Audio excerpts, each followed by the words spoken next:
Сонымен өте қысқа және жылдам шолу болады. Дәл қазір золотой яблокадан алған 4 өнімге шолу жасаймыз. Көрейік. Біраз жыл болды мен Estee Lauder'дың тональды негізін қолданамын, ал осы жылы соған альтернатива ретінде, яғни альтернатива демей ақ қояйыншы, арсеналымда бір бюджетті тональды негіз болсын дедім. Осындай Stellary деген тональды негіз алдым.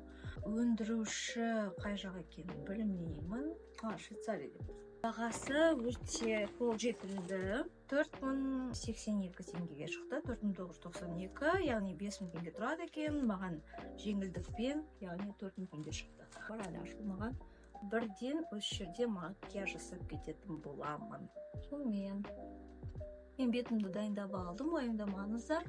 Алдын ала тональды негізге қарағанда бір BB кремға көбірек ұқсайтын сияқты, өйткені өте жеңіл екен. Сіздер қарап тұрыңыздар. Қаншалықты жақсы жабады білмеймін.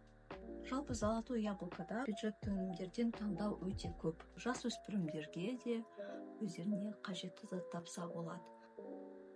Жақсы жабу деген нәрсені көріп тұрған жоқпын. Міне қарап алыңыздар, бұл Stellary Nude Skin Foundation. Екінші өнім, ол білмеймін қалай оқылатынын, нақты міне көріп тұрсаңыздар, жазып жіберіңіздер қалай оқылатынын білсеңіздер. Лартенің консилері негізі ол люкс сегментке жату керек еді, бірақ неге екенін бюджетті косметикалардың жанында тұр екен.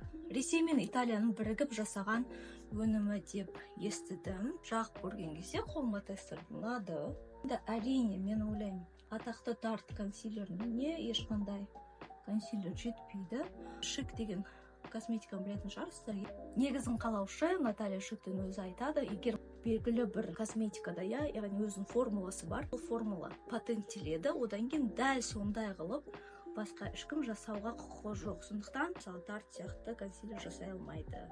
Шашымды неге жинап тастамайды деп ойлап жатқан шығарсыздар, өйткені мен жаңа мамаға укладка жасатқызды, маған қазір қозғалу қиын.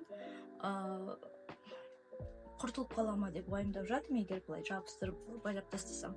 Бермеңіздер. Жеңіл жабуды қамтамасыз етіп тұрған сияқты. Міне көріп алыңыздар. Жаман емес сияқты, спонжикта қалғанымен кішкене қабағымызға жағай, негіз болсын теңіға, яғни.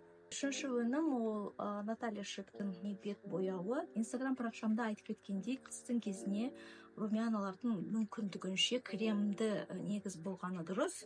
Айтарым, өте аз мөлшерде жағыңыздар, өте қатты пигменттеледі екен. 04 номер.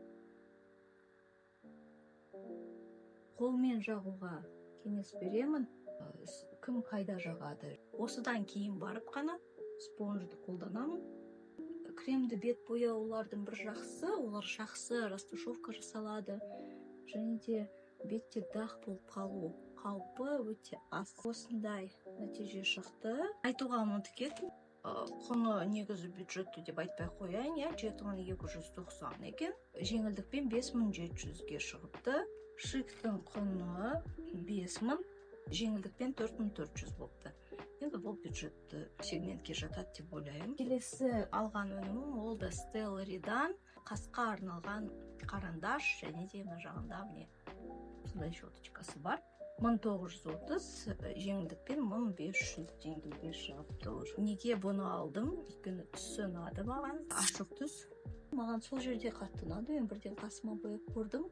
Золотой яблокада. Золотой яблокаға не үшін барады? Мегаға барған сайын міндетті түрде крем кіріп 6-7 духиді үстіме сеуіп шығамын. Олай істемеңіздер, бастарыңыз айналып кетеді кейде. Маған солай ұнайды.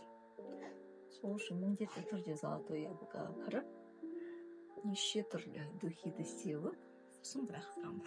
Гель ештеңе қолданбаймын. Әзірге оларға бір махаббатым ашылмады шыны керек. Сонымен шолу аяқталды. Енді өз косметикамен осы макияжды тамамдайын. Айтпақшы, мен ерін бояудың әдісін үйрендім. Сөйтсе, ең мына төменгі жақ пен мына үстіңгі жақтың шығарып бояйды екенбіз. Осылай шығарады екенбіз. Мынаны да артығымен, яғни шығарып бояймыз. Ал қалған жерлерін өз контурымызбен жүріп өтеміз. Үстіңгі жақтардан басқа жерлерде шығаратын болсаңыз, онда ерніңіз былайынан жалпиып кетеді үлкен болып, және де ол өте ұсқынсыз көрінетін болады. Ашыл түспен бояп жатырмын. Бүгін сондай көңіл-күй. Хайлайтер жағайын. Байқасаңыздар, мен ешқандай скульптор, яғни коррекция жасаған жоқпын. Олсыз да болатын сияқты.